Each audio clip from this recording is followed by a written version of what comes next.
Hey, what's up, gangsters? Today I wanted to give a tutorial. It's going to be a beginner's tutorial for Sony Vegas Pro 14. It's kind of going to run through the platform and basic editing techniques. Tell you just enough to get you going to where you'll learn how to drop in media from start to finish. Very general, very basic, but just show you some of the features within Sony Vegas Pro. Um, so first thing, this is your platform that you're looking at. One of the first things you want to do when you go into Vegas Pro is up here. You want to set your project properties. If you hover over this little gear, it says Project Video Properties. If you open that up, as a beginner, you're probably going to want to leave all this stuff as is. I mean, um, if you know a little bit more and you need to be a little bit more specific about your project, you can go in and manipulate this. But as of right now, I would probably just leave everything as is. If you want to change your template, you can change it down to the different sizes here. But I just wanted you guys to be aware of this window here when you do want to change your properties. Usually when I come in, there's this trimmer window right here, and what that is it allows you to trim your video before you actually drop it to the timeline. I usually just get rid of it because I don't use it. I trim mine in the timeline. But I'll show you basically what you can do with these windows. You'll notice there's these little dots on each of these little windows. So if you hold your mouse on it and pull it, it pulls the window out. So if you have dual monitors and you wanted to drag this onto another monitor, you could.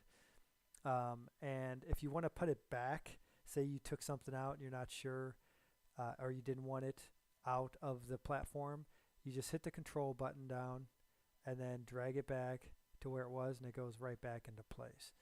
I'm going to go ahead and get rid of it, so I'm just going to hit this X button to delete it.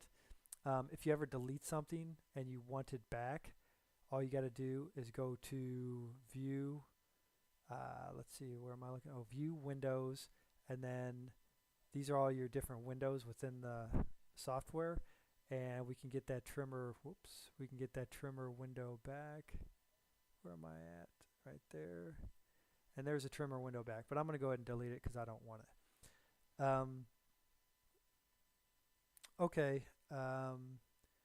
Basically, the first thing you're going to do is when you want to start a project, you're going to import your files, your video files or media, audio or video. So you go to File, go to Import, and go to Media, and then you go to wherever you have your files on your PC, and you bring them into the project. And basically what it does is it pulls it into this window here, and then once it's in this window, you can drag it down to your timeline. First thing I do whenever I drag a piece of media or a piece of video down to the timeline is I right click it and make sure it's highlighted. Right click it and go to Properties, and then you want to disable the resample, and that's going to give you a better quality. Excuse me, that's going to give you a better quality when you render it at the end, when it's all said and done.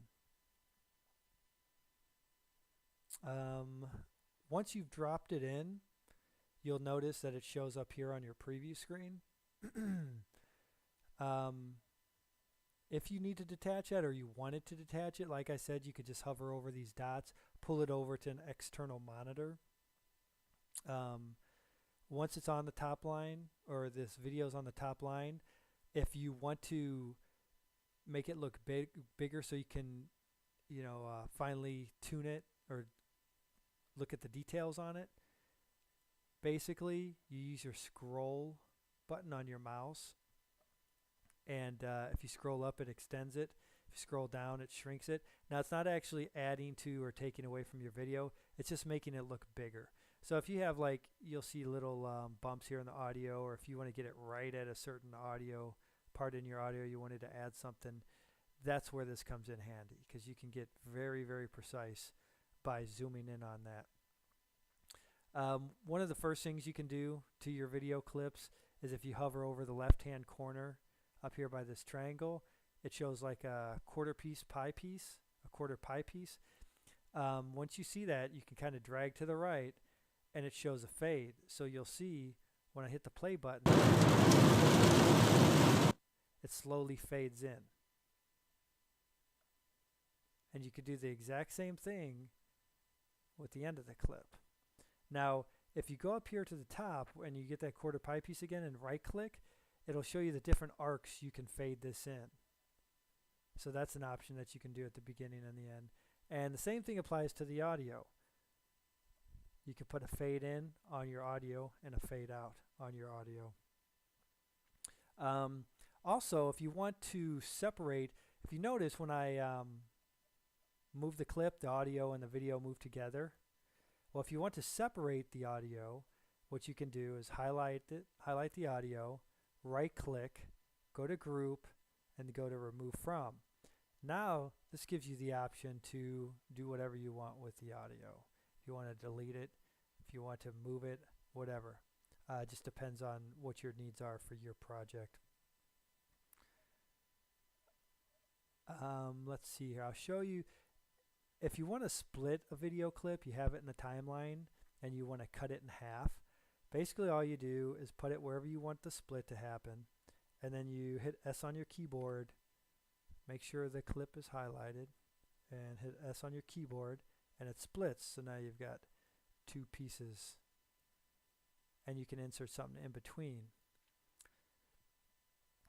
If you want to do a transition between the two clips, you can either crossfade them by, if you see how I'm moving them on top of each other, and when I play this, you'll see, if you look at the preview window, you'll see that it crossfades.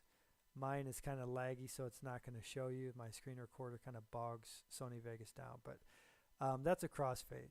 If you want to put just a regular transition in, you butt them up right next to each other, and there's a tab right here, transitions, and it gives you all kinds of different transitions that you can put in there.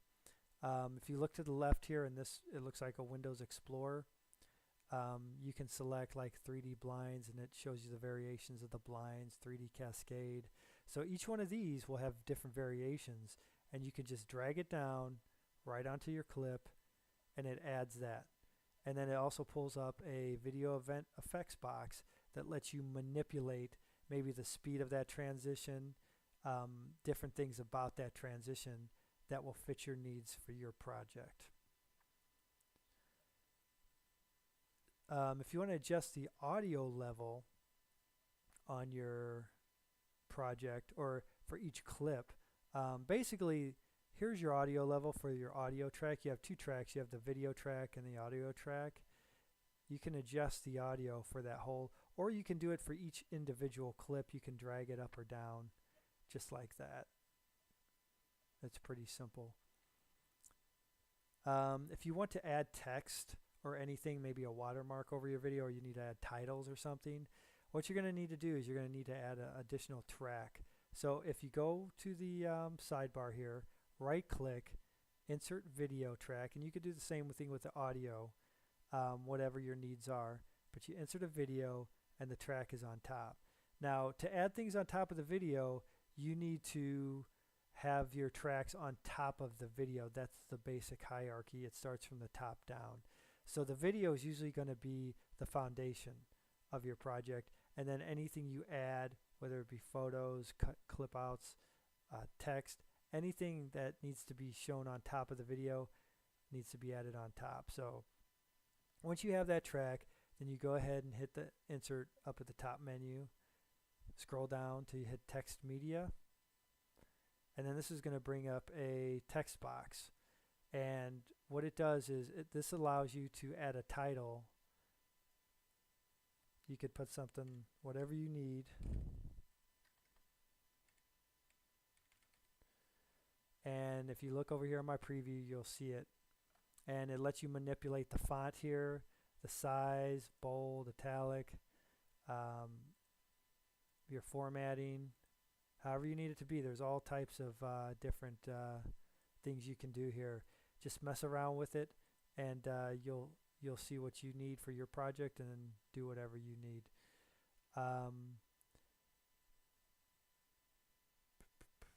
and that can be used kind of as a watermark too. If you go up here, you can adjust your level and see how it's kind of fading. So if you want to add it as a watermark, you can do that. I'll probably show another tutorial on how to create Walmart or watermarks. I have an app that I use on my iPhone that you can actually create a design along with text for a watermark. I'll put a link to the video in the description of this. If it's not in there, that means I haven't made it yet. But I probably will try to make it in the next couple days. As far as creating a video, I mean, that's kind of the very basics you'd need to know, you know, just to create a basic video. If you had a project or something for school that you just need to put some video clips together, do some transitions between, add some titles to it, create some audio, add some audio. You can add another track. You can add as many tracks as you want down here, I think. I'm not sure. Don't quote me on that. If you know different, go ahead and put it in the comments. But I know the Pro version, I think it's kind of unlimited tracks. I don't know how many you'd need. But sometimes, depending on what you're doing, you know, you may need several different tracks added to it. The two things you want to do, first thing you want to do before your project is done is save it, which you just, it's like any other program. You go up to the top, go to File, and then you would hit Save As. And that allows you to save the work you've done, and you can come back later, reopen it, and continue to work on it. Now make sure when you're saving this that it doesn't actually save the videos to this project. What it does is saves a video location. So after you save a project, don't go moving your audio and video and any media that you've used for this project around on your computer, because it's not going to be able to find it when you open back up. It will, actually, when you open your project, it'll say, can't find this. Do you want to search your computer for it? And you can search and it'll find it that way. But once you start a project and you have media in it, don't go moving that media around on your computer, because Sony Vegas isn't going to see it, because it doesn't actually save the media in here. It just saves the location and it's drawing from that location.